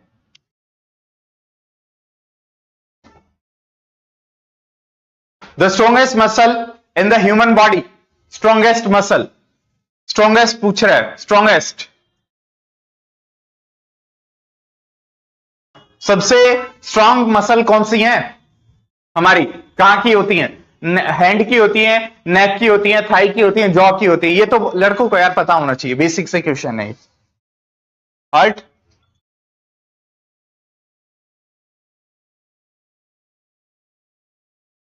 थाई की मसल सबसे स्ट्रांग होती है ना, थाई की मसल सबसे स्ट्रांग होती है।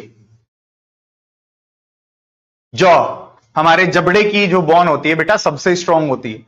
हमारे जॉ की बॉन जो होती है वो सबसे स्ट्रांग होती है,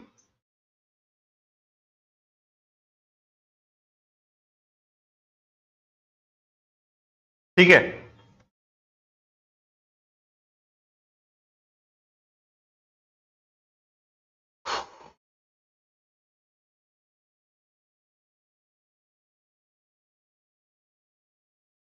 नेक्स्ट हमारा डाइजेस्टिव सिस्टम स्टार्ट हो गया। ठीक है, टाइम क्या हुआ है अभी टाइम हमारे पास। The human body most of the digestive process takes place in, कि ह्यूमन बॉडी में सबसे ज्यादा डाइजेस्टिव प्रोसेस कहां होता है, इनमें से डाइजेशन सबसे ज्यादा कहां होता है, बताइए जल्दी बताइए बेटा, थोड़ा सा फास्ट करते हैं हम। ठीक है, डाइजेशन की जो प्रक्रिया है हमारी सबसे बॉडी में, वो स्मॉल इंटेस्टाइन में होती है। ठीक है, हमारा लार्ज इंटेस्टाइन में डाइजेशन नहीं होता, absorption of water and some drugs होता है, ड्रग्स और वाटर का एब्जॉर्प्शन होता है। स्टमक में क्या होता है, स्टमक में HCl होता है, हाइड्रोक्लोरिक एसिड होता है, जिसका जो पीएच होता है, जो पीएच होता है वो कितना होता है, 1.8 to 2 होता है। ठीक है, हाईली एसिडिक होता है।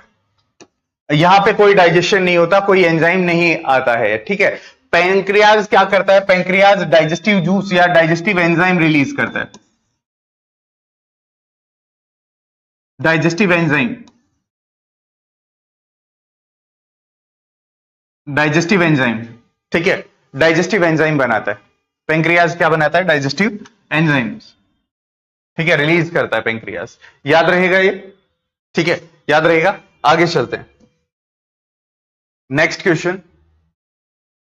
चलिए, in the buccal cavity of the human being digestion of which of the following get started, इनमें से बक्कल कैविटी में, माउथ के अंदर, माउथ की बात कर रहे हैं, बक्कल कैविटी हमने कल शायद किसी ने बोला था।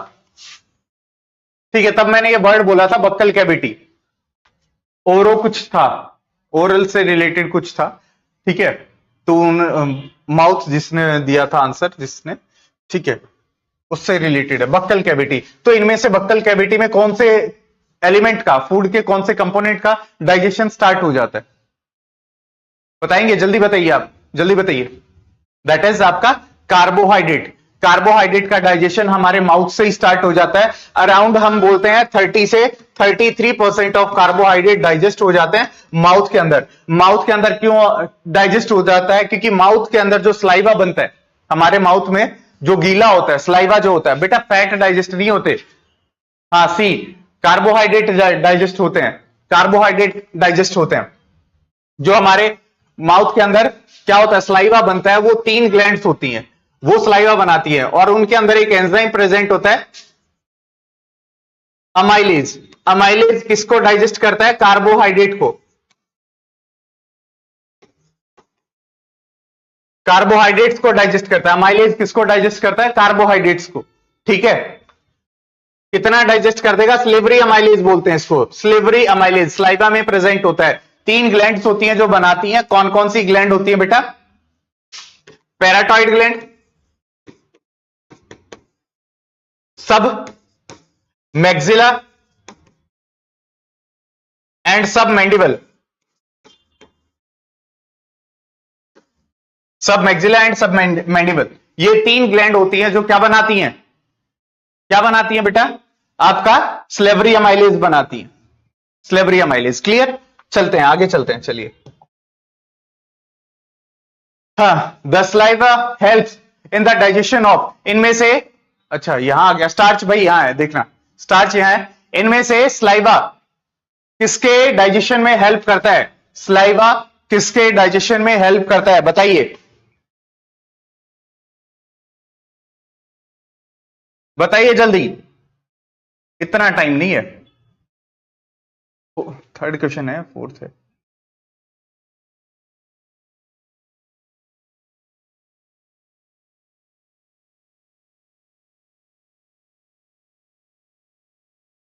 हाँ ठीक है सबका, ठीक है रजत, ठीक है। ए दैट इज स्टार्च, स्टार्च किसका बना होता है बेटा, कार्बोहाइड्रेट का। ठीक है, कार्बोहाइड्रेट का बना होता है स्टार्च।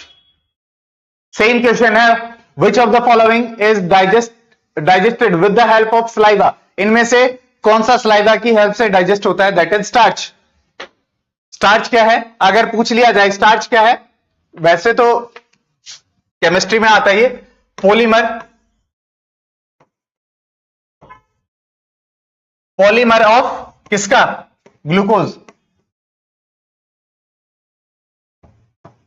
Polymer of glucose. क्या लिख दिया मैंने, मेरी समझ में नहीं आ रहा।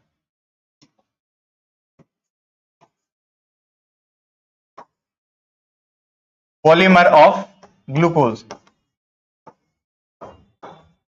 ग्लूकोज का पॉलीमर क्या है? स्टार्च। प्रोटीन किससे बनी होती है? अमीनो एसिड से। फाइबर हमें फ्रूट से मिलते हैं फाइबर। नन ऑफ अबव का तो क्या ही बताऊं किससे बना होता है। ठीक है।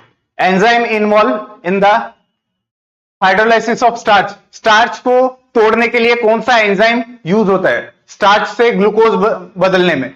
जल्दी बताइए आप। ठीक है, जल्दी बताइए, थोड़ा सा क्विक, थोड़ा सा fast.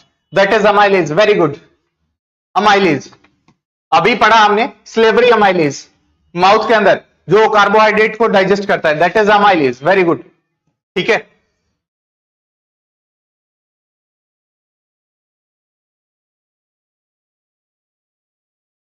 Enzyme are basically, enzymes क्या होते हैं? एंजाइम का नेचर पूछ रहे बेटा। Enzymes are basically,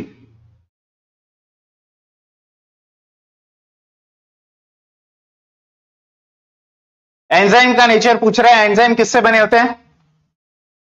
all enzymes are, all enzymes are protein, but all proteins are not enzyme. क्या बोल रहा हूं मैं? All enzymes are protein, but all proteins are not enzyme. आई बात समझ? ये स्टेटमेंट याद रखना, मैं दोबारा से रिपीट कर रहा हूं। ऑल एंजाइम्स आर प्रोटीन, ठीक है, कुछ एक्सेप्शन हो सकते हैं, जैसे राइबोजाइम देखा था हमने। ठीक है। All proteins are not enzyme. Biology is the science of exceptions.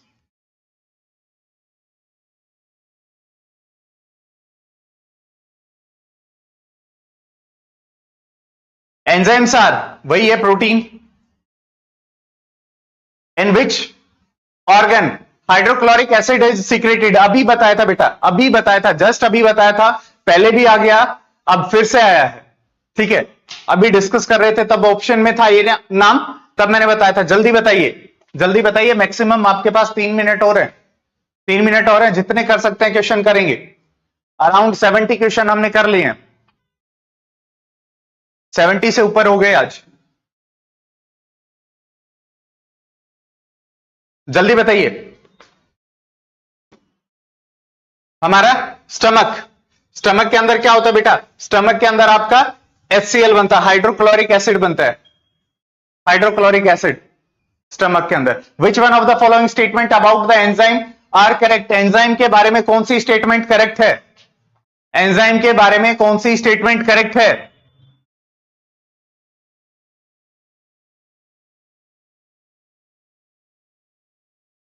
जल्दी बताइए।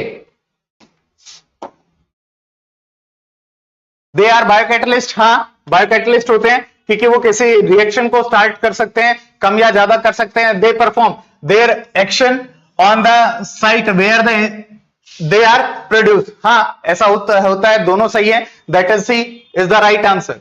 ठीक है, सी राइट आंसर है इसका।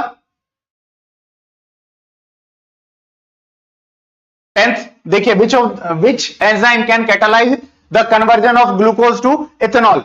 ग्लूकोज से इथेनॉल जो बना रहा है, ये बताइए आप, जल्दी बताइए। ये क्वेश्चन बहुत प्यारा क्वेश्चन है, बहुत अच्छा क्वेश्चन है। देखिए, ग्लूकोज को इथेनॉल में कन्वर्ट कर रहा है, ग्लूकोज को इथेनॉल में। यानी कि अगर मैं एक एग्जांपल दूं तो जो आपका ग्रेप्स है, अंगूर है, अंगूर को बना रहा है किसमें? जो वाइन है, इथेनॉल होती है, उसके अंदर इथेनॉल होता है ना?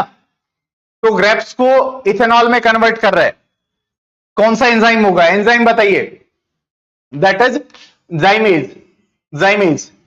ठीक है, जाइमेज।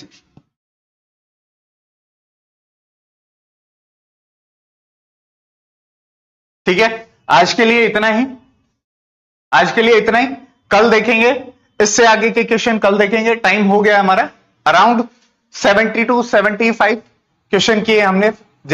ऑलमोस्ट वही हो पा रहा है जितने हमने कल किए थे, वही हो पा रहा है। ठीक है, 12 बजे मिलते हैं केमिस्ट्री की क्लास में, केमिस्ट्री के कुछ ऐसे इंटरेस्टिंग क्वेश्चंस के साथ। चलिए, तब तक के लिए पढ़ते रहिए, मुस्कुराते रहिए। Bye bye.